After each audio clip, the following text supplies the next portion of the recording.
everyone, Jeff again from Oakbound Studio. Thank you for joining me once again for another of my childhood White Dwarfs. And it's a big fat one. You ready for this? Let's go. Okay, here we go. As promised. If I wait for the scooter to go past. Bloody scooters. November 1996. Issue 203. And it's no surprise we're going to be looking at Bretonnians. We did Lizardmen last month. This month is going to be heavy on the Bretonnians, but also Grudge of Drom, the first of many little narrative campaign packs for 5th edition, being promoted, and we're going to see more of that in a future issue. This is the month where Michael Perry had his hand blown off by a cannon, or at least it needed to be amputated afterwards, and he had managed to produce 2 figures within 10 days with his left hand. Makes you somewhat sick, doesn't it? But good on him for making that recovery. Did he ever get his bionic hand? They were touting a little while for him to have a bionic hand. I don't know if that ever happened or whether.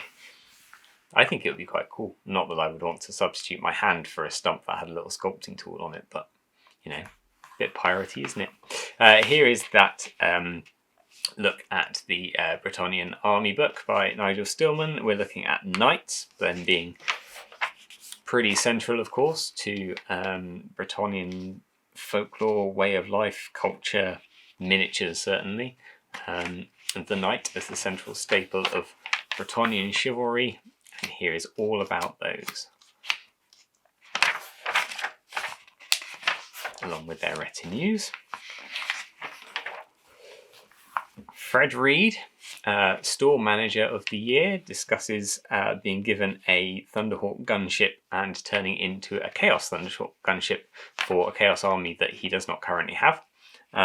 Fred Reed espousing the joys of a Chaos army being basically evil Space Marines with spikes and skulls and not weird tentacles and so forth. So the antithesis of previous issues which have celebrated the... See, bloody scooters. Why do scooters have to be so noisy? Anyway, which have espoused the potential for conversions for tentacles and things of the new models. And here is his Imperial Guard army full of tanks.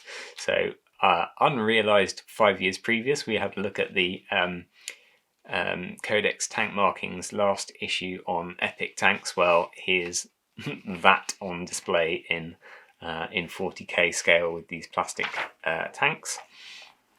A wonderful conversion of a Marauder ogre here into the great big Ogrin Nork Deadog. Less keen on the coloured robes of the of his Dark Angels here, but this piece also a standout piece and very memorable piece from White Dwarf of this era.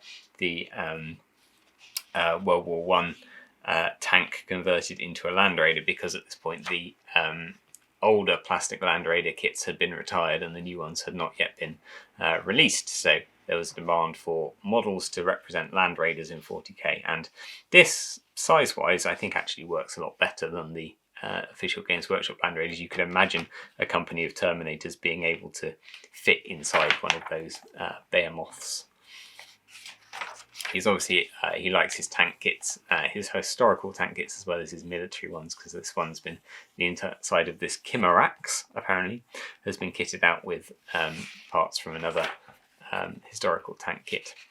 Here we look at Des Hanley's illuminations. Des Hanley, not somebody that I think gets a lot of recognition these days. You tend to think of the black and white illustrations of this era as being Mark Gibbons' work, but Des Hanley, particularly the Bretonnian and Wood Elf books, has created these beautiful pencil illustrations. I mean, look at the light in those, really lovely pencil illustrations, exceptionally fine work there, so deserves to be more recognised. I wonder what he's up to these days. I haven't chased him down to try and find out.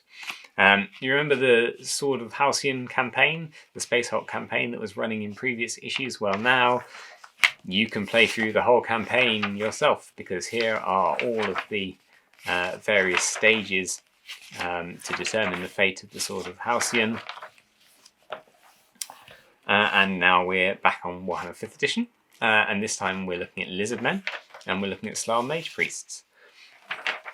It's interesting, they what was in here?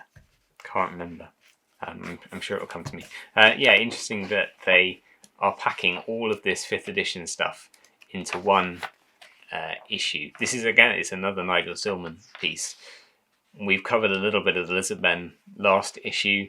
You'd think maybe they'd alternate issues, one Bretonnian, one lizard men, until the next book came out and then pick that up. But they're just churning out the kits at this point, churning out the stats in White Dwarf so that you can use them if you haven't bought the army books.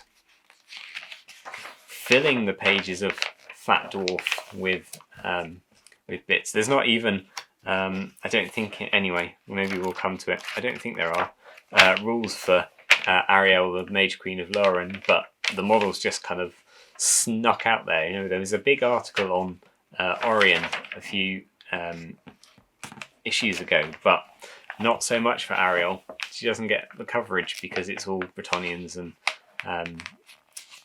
lizard men at this point.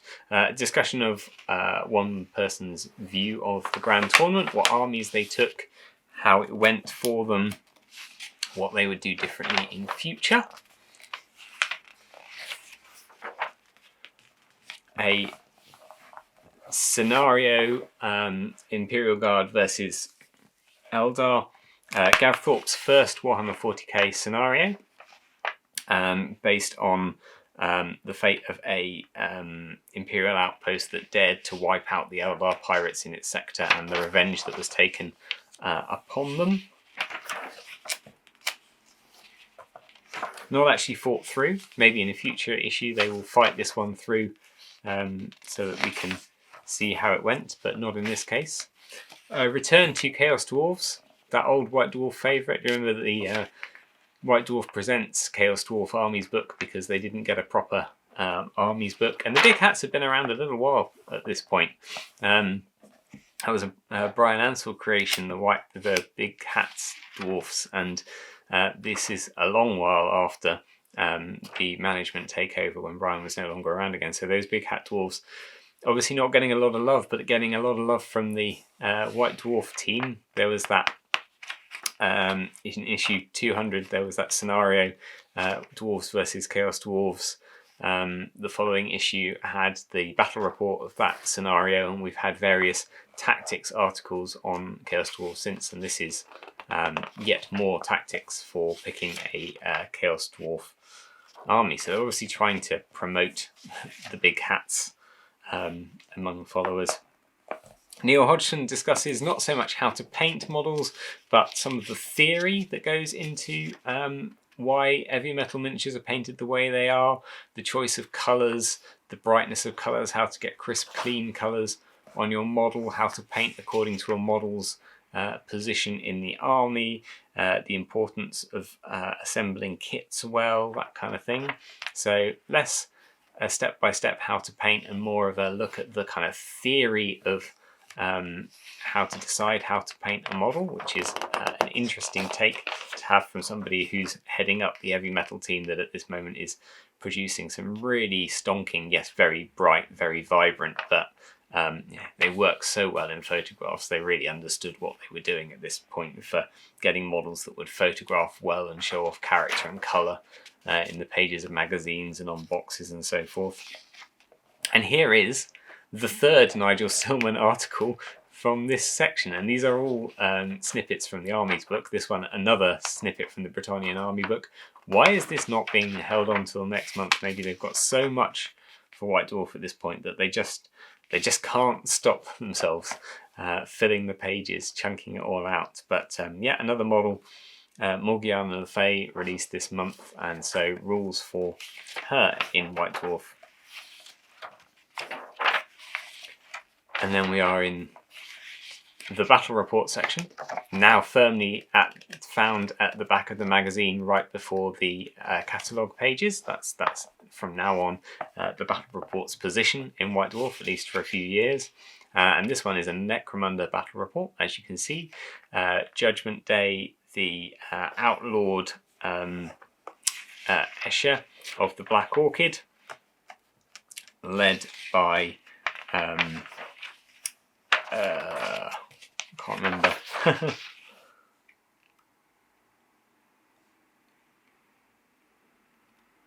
Oh, I can't remember. What's his name?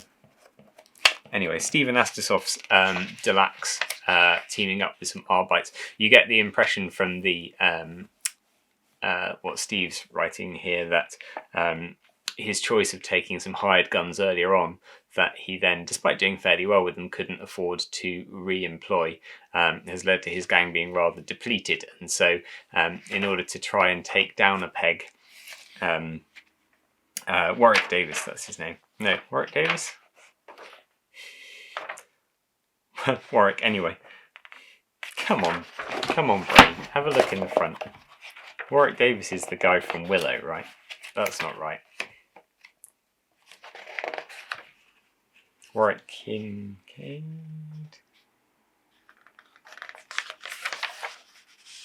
Warwick Kinraid. There you go. Warwick Kinraid. Sorry, not Warwick Davis. Still Warwick Kinraid. His Black Lotus Escher, who are very much a dominant force in the current campaign, need to be taken down a peg. The Deluxe need to go up a level so that they can flesh their gang out a little bit more, and so the arbitrator of the campaign has assigned a squad of Arbites to them to hunt down the now renegade Escher. So clever working of a campaign to try and give some degree of equality among the gangs going on here. I think some good example of running those games. And the Arbites, of course, we've seen a long time ago. When I first got this issue, I hadn't ever seen those models before. I thought they were great, and I couldn't see them anywhere else. They're very judged-ready Arbites. No idea how to get hold of them. I did eventually look through mail order and then didn't buy them, but did find them in the catalogue. But these models, one of those glorious things that from ages past that you see pop up in a magazine, you're like, what is that? That I remember doing quite a lot in White Dwarfs of this era, and just loving the older style of miniatures, even though I like these ones as well, and these Escher models particularly. You'll know that I think look at all this dead lying down models. You'll know that I think those Escher models are an exceptionally fine example, some of the best models ever produced, and they are of course replicated here in the catalogue pages after the Chaos Space Marines, so that there you go, so that you can pick your Black Orchid gang. Not that they did well; they all got gunned down, but then the equality was successfully handled by the Deluxe gang there, that you can also pick up if you want. But sadly, not the Arbites. They don't appear in this catalogue page, which I think is a missed opportunity, because I would totally have gone to mail order and bought some if they'd appeared here. Beautiful old models there. The Slan Mage Priest, Morgiana Le Fay, Knights Errant, Knights of the Realm, Roman, Ariel, and then the Crashed spaceship that we saw from a previous in a previous issue, alongside the still fairly recent Space Marine Bike Squadron and the Tyranids that are also still fairly recent, these models anyway. There we go. So it's getting dark. I shall leave you to your afternoon, evenings, whatever else. Sadly, this is the way of it now going into the winter, that it will be dark, but I'll try and get some better lighting. The light has dropped off somewhat after starting this. I'll try and get some better lighting for when I'm recording these in the evenings. Anyway, that's it for White Dwarf 203. Join me again next week for something else. Haven't decided what yet, but it'll be fun, I hope. In the meantime, take care, and I shall see you again.